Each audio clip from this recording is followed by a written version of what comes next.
ब्रह्मचर्य से बड़ी कोई तपस्या नहीं है। देखो, यहां संकोच का त्याग होकर चर्चा हो रही। आप असत आचरण करने में संकोच करें, लेकिन असत आचरणों से कैसे बचा जाता है उन युक्तियों में संकोच मत मांगे। महादेव जी कहते हैं ब्रह्मचर्य अर्थात वीर्य धारण करना महान उत्कृष्ट तप है, भगवत प्रसन्नता का प्रधान हेतु है। इससे बढ़कर कोई तपश्चर्या तीनों लोकों में प्रसिद्ध नहीं है। जो ऊर्ध्वरेत्वा अखंड ब्रह्मचारी है वो पुरुष नहीं, वो साक्षात भगवत स्वरूप महादेव है। इस मार्ग में कोई किसी भी संप्रदाय का हो, किसी भी परंपरा का हो, ब्रह्मचर्य की विशेष आवश्यकता है। जब तक आपके जीवन में ब्रह्मचर्य का संयम नहीं होगा तब तक आपको भगवदानंद की प्राप्ति हो ही नहीं सकती। ये जो हमारा अखंड भजन नहीं होता, जो हमारे हृदय में उत्साह नहीं बढ़ रहा भगवत प्राप्ति का, उसका कारण है ब्रह्मचर्य का नाश। जितना एक कामुक व्यक्ति अंधा होता है उससे बढ़कर कोई अंधा नहीं होता। नेत्र दोनों फूट जाए उसे अंधा नहीं कहते, उसको तो मार्ग नहीं दिखाई देगा। लेकिन जो कामुक पुरुष है, जो मदांध है, जो विषयों में अंधा, उससे ज्यादा अंधा कोई नहीं होता। लोक परलोक सब कुछ नष्ट कर लेता है। ब्रह्मचर्य की अपार महिमा है, परंतु आज हमारे नीच वातावरण में ब्रह्मचर्य को धूल धूसरित किया जा रहा है। ये महापुरुषों के वचन है, बिल्कुल अक्षरशः सत्य है। एकांत में चिंतन मनन करने के बाद आपकी श्रवणेंद्रिय तक पहुंच रही है बात।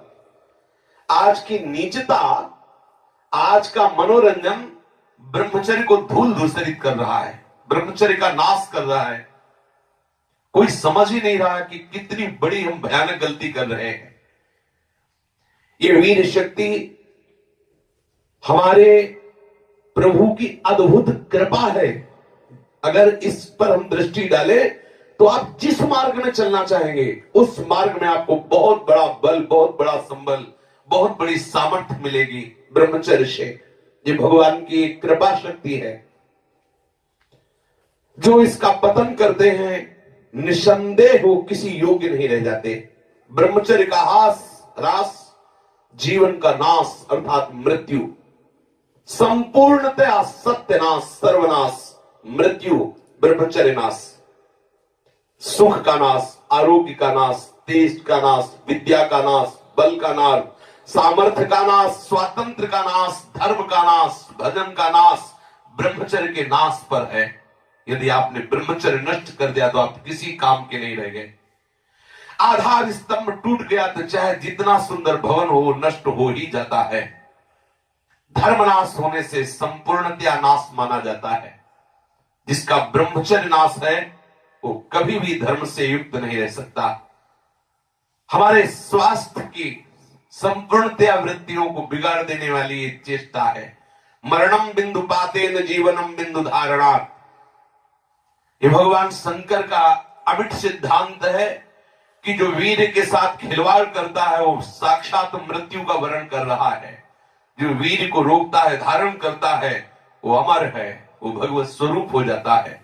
ब्रह्मचर्य ही जीवन है और ब्रह्मचर्य का नाश ही महान मृत्यु है। ब्रह्मचर्य ही स्वस्थता है, ब्रह्मचर्य का नाश ही महान रोगों का निमंत्रण है। जो अपने इस जीवन शक्ति, वीर शक्ति को नष्ट करते हैं उनका लक्षण है वो चिड़चिड़े स्वभाव के हो जाते हैं। थोड़ी सी बात में बहुत गर्म हो जाते हैं, दूसरों को अशांत बना देते हैं, खुद अशांत बने रहते हैं। थोड़ी थोड़ी बात में वो बहुत बड़े अपवित्र कार्य कर बैठते हैं। जिन्हें ब्रह्मचर्य व्रत रखने की बात जिनके जीवन में आए वो महाक्रोधी हो जाते हैं, ईर्ष्यालु हो जाते हैं, पापात्मा बन जाते हैं और घोर विषयों के गुलाम बन जाते हैं। जैसे जैसे उनकी जीवनी शक्ति नष्ट होती वैसे वैसे उनको लगता है कि विषय में सुख और है, इससे नहीं तो इससे, ऐसी वासना बढ़ करके उनकी महादुर्गति हो जाती है। यदि आप अपनी इंद्रियों को नियंत्रित नहीं किए, आपने अपने को संयम में नहीं रखा तो सबसे बड़ी मूर्खता कर रहे हो। आप ठगे गए, अपने आप से आप ठगे गए। सावधान, जिसने अपनी इस जीवनी शक्ति का अपव्यय कर दिया उसका जीवन नष्ट हो जाता है, कुछ भी करने लायक नहीं रहता। वो केवल एक नाटक होता रहता है, अंदर अंदर उसको वही चिंतन चलता रहता है उसी विषय सुख का। और अवसर आने पर ना प्रगट में अवसर ना आया तो चिंतन मात्र से। देखो, इस शरीर में कहीं भी वीर की शक्ति की थैली नहीं है। जैसे पित्त की थैली, ऐसे ऐसे अलग अलग, ऐसे कहीं भी कोई कोष नहीं है। कोई ऐसा शरीर में स्थान नहीं है जहां से आज भी डॉक्टर ऑपरेशन करके निकाल सके कि देखो ये वीर शक्ति का स्थान है। हर नस नाड़ी में वो व्याप्त शक्ति है। जब आप मन से संकल्प करते हैं उसी समय वो पूरे शरीर से संचित होकर एकत्रित हो जाती है। उस एकत्रित होने वाली नाड़ी का नाम है मनोवाह। और जिस समय आपने कामता पूर्वक संकल्प, आगे वर्णन आएगा, संकल्प किया उसी समय आप बेकार हो गए। वो भले किसी कारण से बाद में वो शक्ति नष्ट हो, लेकिन बेकार आप उसी समय से हो गए। इसलिए सावधानी पूर्वक गंदे क्रियाएं, गंदे लोगों का संग और गंदे विचारों को अपने अधीन किया जाए। ब्रह्मचर्य के अभाव में हृदय सूखने लगता है। भगवत प्राप्ति की क्या, संसार की उन्नति की भी भावना नहीं रह जाती। लोग परलोक सब उजड़ा हुआ नजर आता है।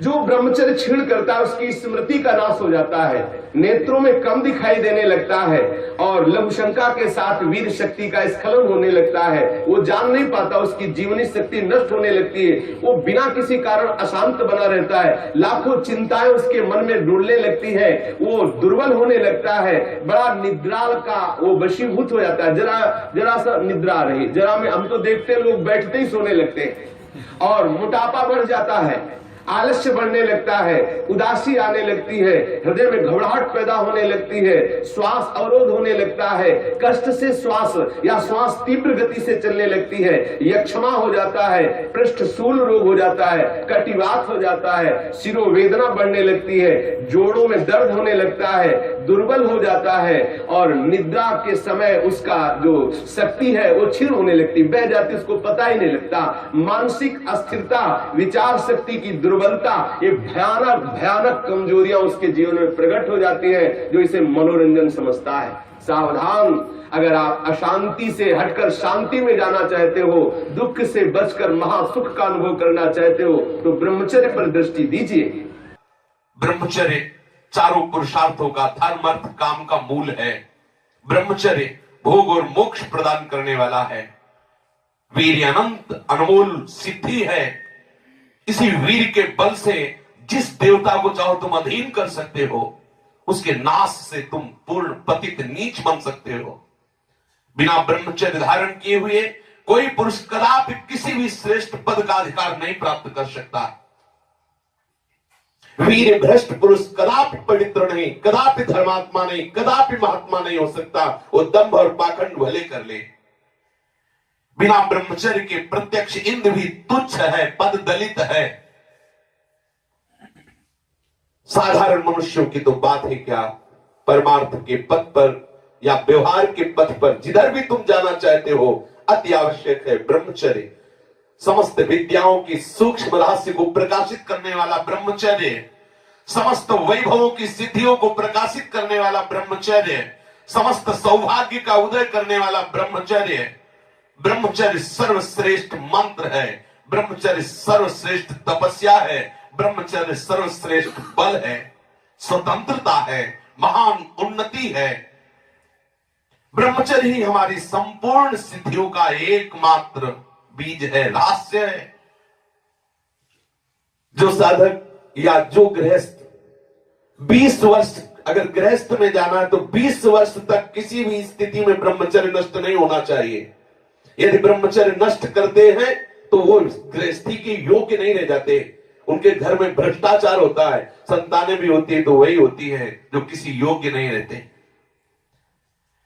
शास्त्र के सिद्धांत से चलने वाले उपासक को, अर्थात भगवत प्राप्ति के मार्ग में चलने वाले उपासक को चाहिए, अगर वो गृहस्थ है तो जब ब्याह हो उसी के बाद शास्त्र मर्यादा से ब्रह्मचर्य खंडित करे, ये उसका उपासना का स्वरूप ही माना जाएगा। लेकिन यदि वैरागी है, भगवत मार्ग का पथिक है, तो अष्ट मैथुनों से बचे। गृहस्थ हो तो उचित संतानोत्पत्ति के लिए भगवत प्रार्थना से युक्त होकर, हे करुणा निधान, मैं आपकी आज्ञा का पालन करने के लिए अपने ब्रह्मचर्य को क्षीण करता हूँ। आपकी कृपा प्रसाद से मैं आपकी प्राप्ति के लिए गृहस्थ धर्म रूपी पूजा आपको स्वीकार करने के लिए प्रार्थना करता हूँ। प्रभु, ये पूजा है, आप स्वीकार कीजिए। वो गृहस्थ धन्य है जो ब्रह्मचर्य पूर्वक संतानोत्पत्ति की क्रिया करके भगवान की आराधना करता है। जो विरक्त संपूर्ण रूप से ब्रह्मचर्य है उसको विशेष साधना नहीं करनी पड़ती, अपने आप भगवती स्मृति अखंड होने लगती है, क्योंकि महाआनंद स्वरूप ब्रह्मचर्य है। महाआनंद, आप सोच भी नहीं सकते कि ब्रह्मचारी को कितना आनंद होता है। जो ब्रह्मचर्य धारण करता है उससे अपार आनंद, अपार सुख प्राप्त होता है। सभी सुखों में सर्वाधिक नष्ट करने वाला सुख एक काम सुख है, सबसे ज्यादा पतन करने वाला यह सुख है, सबसे ज्यादा नाश करने वाला सुख है। इसलिए सावधान, विषय सुख के लिए आप अपने ऐसे अमूल्य जीवन को नष्ट मत कीजिए। पहले जो गृहस्थ जन होते थे ब्रह्मचर्य, 25 वर्ष तक तो सब कोई ब्रह्मचर्य रहता था, चाहे वो गृहस्थ हो, चाहे वो विरक्त में जाना हो, चाहे वो जिस मार्ग में जाना हो। 25 वर्ष तक तो सबकी नींव ब्रह्मचर्य से युक्त होती है। अब 25 वर्ष तक तो हजारों दुर्गति हो जाती है, क्योंकि ऐसे ऐसे साधन चल चुके हैं, ऐसा कुसंग हो चुका है, वो दृश्य देख देख करके उनकी भावनाएं दूषित हो गई, वो अपने को नष्ट कर लेते हैं। फिर क्या रह गया जीवन? ये अमूल्य मनुष्य जीवन किस काम का रह गया? जब 10 वर्ष ब्रह्मचर्य रहकर भगवत भजन करके संतान उत्पत्ति करते थे तो उन माताओं के गर्भ से कोई भगवत प्राप्त करने वाले साधक पैदा होते थे, या कोई महावीर पैदा होते थे जो देश की रक्षा के लिए अपने प्राणों को समर्पित कर देते, जो समाज को सुख पहुंचाने वाले ऐसे बालक पैदा होते थे। ब्रह्मचर्य के बिना पूर्ण, चाहे गृहस्थ हो चाहे विरक्त हो, कोई भी हो, वो पूर्ण पशु जीवन है, पूर्ण पशु जीवन है। सांसारिक व्यक्ति बनकर के मत अपने जीवन को नष्ट करो, आप अपने हाथों से अपना नाश कर रहे हो। ध्यान रखो, ये गलती जो तुम कर रहे हो ये आपको दोबारा मनुष्य जीवन मिलने वाला नहीं है। ऐसी गलती करके तुम्हें बहुत पछताना पड़ेगा। मौज मस्ती, लोग काहे की मौज मस्ती?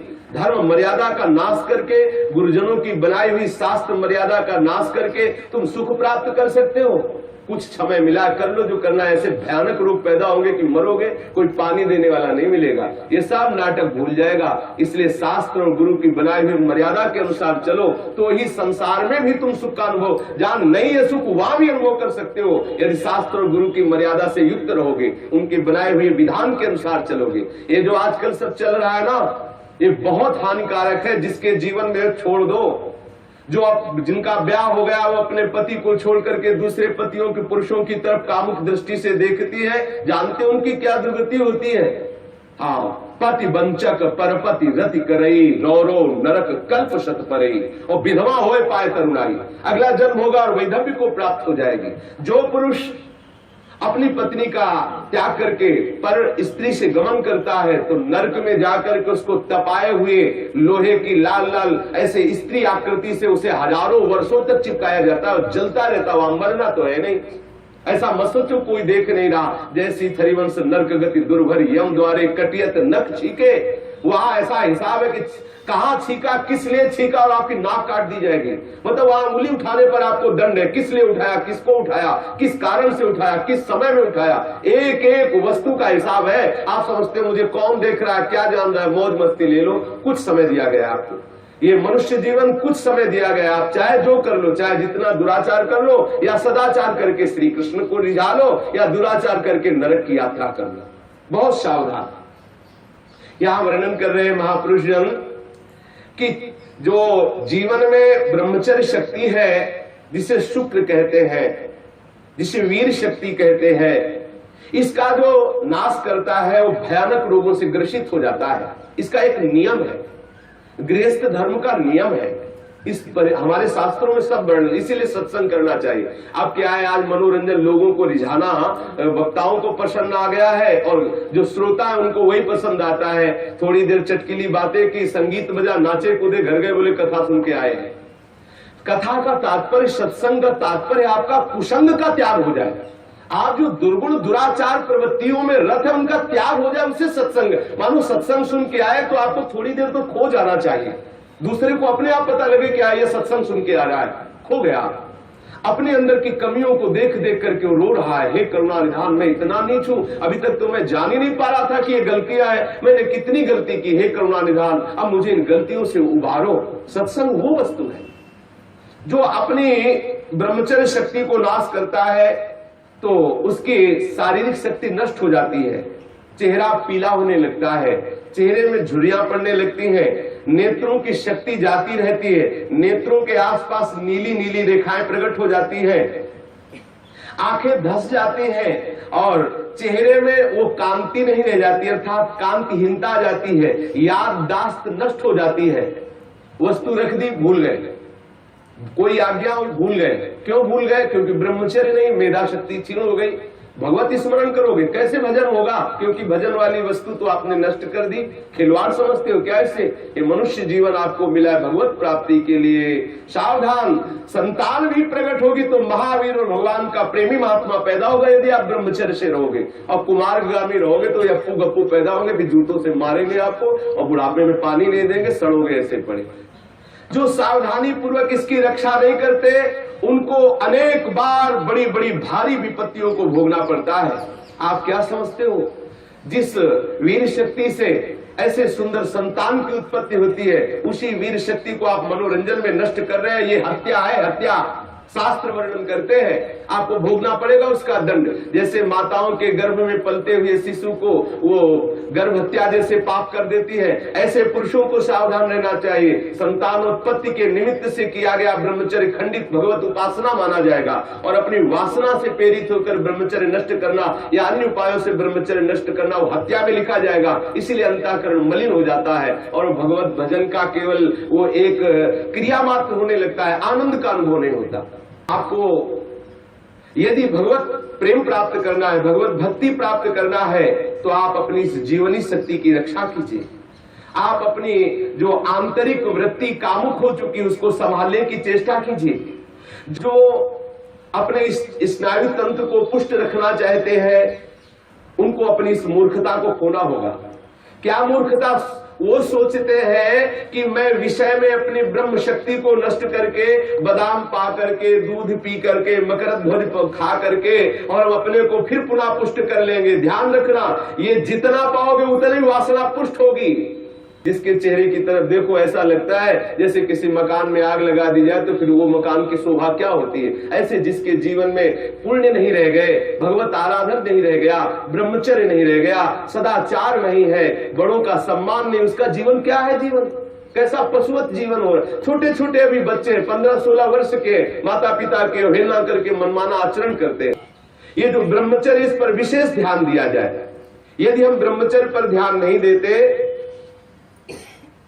तो स्मरण शक्ति का नाश, शरीर में मोटापा, दिल की कमजोरी, अस्मायिक वृद्धावस्था का प्रकट हो जाना, नपुंसकता, नेत्रों के रोग बढ़ना और नाना प्रकार से अंदर ही अंदर सब खोखलापन हो जाना।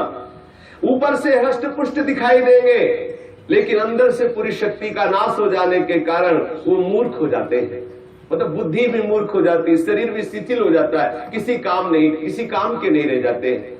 ये मत समझो कि इतना ही सुख है, यहां तो सुख है ही नहीं। ये जो बच्चे, बच्चियां, माताएं, बहनें या पुरुष अपनी वासना का शिकार हो चुके हुए हैं, उनको खेद करना चाहिए बात सुनकर और सावधानी पूर्वक आगे बढ़ना चाहिए परमार्थ में। गलती का पोषण नहीं करना चाहिए। आज हमारी ऐसी बेईमानी है कि हम अंदर की इन गलतियों को छुपाते हैं और थोड़ा सा भी गुण होगा तो उसका प्रचार करने लगते हैं। अंदर की गलतियों को गलती मान करके उनको दूरी किया जाए, चाहे वो बच्चा हो, चाहे वो जवान हो, चाहे बूढ़ा हो। गलतियों को छोड़ करके भगवत मार्ग में आगे बढ़ो तो आनंद का अनुभव होगा। ये प्राणों की पूर्ण शक्ति है, जीवनी शक्ति है, इसे व्यर्थ में नष्ट मत करो।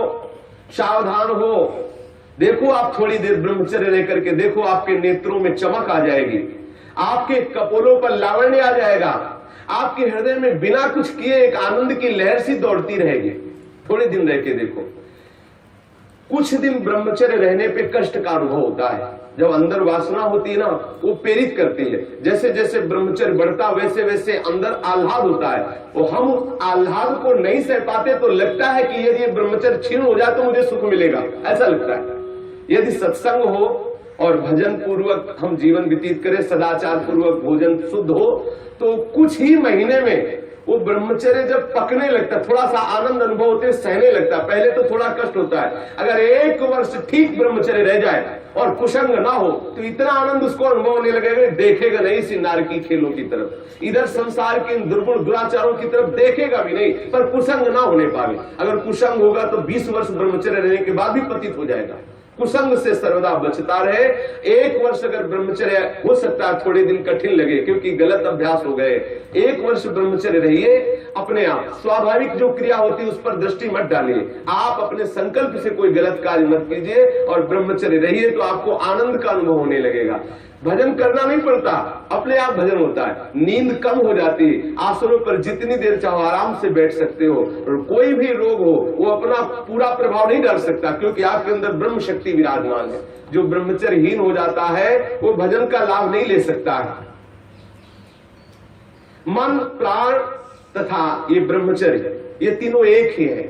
जिसका ब्रह्मचर्य ठीक, उसके प्राण सूक्ष्म हो जाते हैं और मन शांत होने लगता है। जिसका ब्रह्मचर्य ठीक नहीं, स्थूल प्राण होने लगते हैं। पहचान है, ऐसे भैंसे की जैसे श्वास निकलती, जब सोते तो बड़े भारी ऐसे घोटे शोरगुल होता है, स्थूल प्राणों का लक्षण है।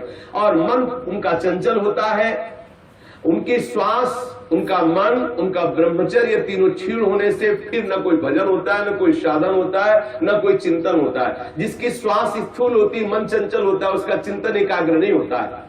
ये बहुत काम की बात है, इसे संभाल कर रखिए। मत समझिए कि कोई साधारण बात हो रही, इसको संभाल लीजिए।